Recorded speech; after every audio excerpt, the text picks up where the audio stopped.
All right, back Redskins Nation, presented by Crop Metcalf. Time to take a look ahead. Coming up this Sunday, it's the 4-1 Minnesota Vikings coming to FedEx Field. Skins looking to break that home losing streak.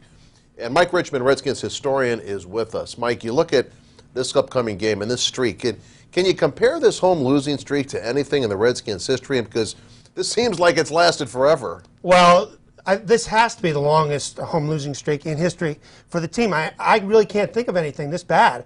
I mean, there have been stretches, terrible seasons, 3-13, 2-14, but no, I can't think of anything like this. I mean, it's like FedEx Field has been a house of horrors for the Redskins. Yeah, if crowd was just off the hook yesterday, it felt great, but didn't get the W. Now, the history between these two teams is deep. A lot of playoff matchups between them. Right. They've met 5 times in the playoffs, 2 times during the George Allen era. The Redskins lost those 2 games.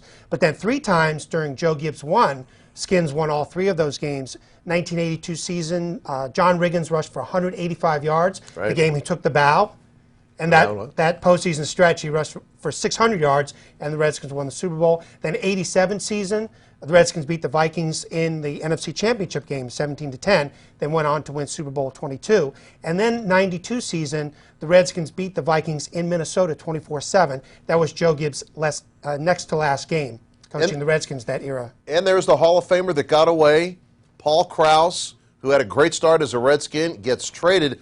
Give us some of the history of that trade. You can look back and say, man, this didn't go well for the Redskins years ago. No, it didn't. Sam Huff told me that he learned from a Redskins defensive backfield coach, Ed Hughes at the time, that the reason they traded Krause after the 67 season, they thought Krause couldn't tackle. So Sam Huff told me, well, so what? I make all the tackles. Yeah, right. But he had a lot of picks, though. He had a lot of picks. A lot of picks. 12 his rookie season, Yeah, and then man. he goes on to Minnesota, and he sets the all-time NFL record for interceptions with 81 by the time he retired after the 79 season. One that got away.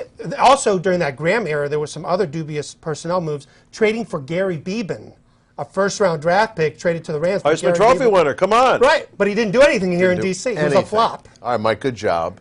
Thank you very much, Larry. Appreciate you. And, of course, you've got those marvelous books that are available to the public. Tell fans how they can get them. Right. Well, both of my books can be purchased on my website, redskinshistorian.com. The Vault, I'm running out of copies, so get there fast. And also the Redskins Encyclopedia is available there. All right, buddy. Good job.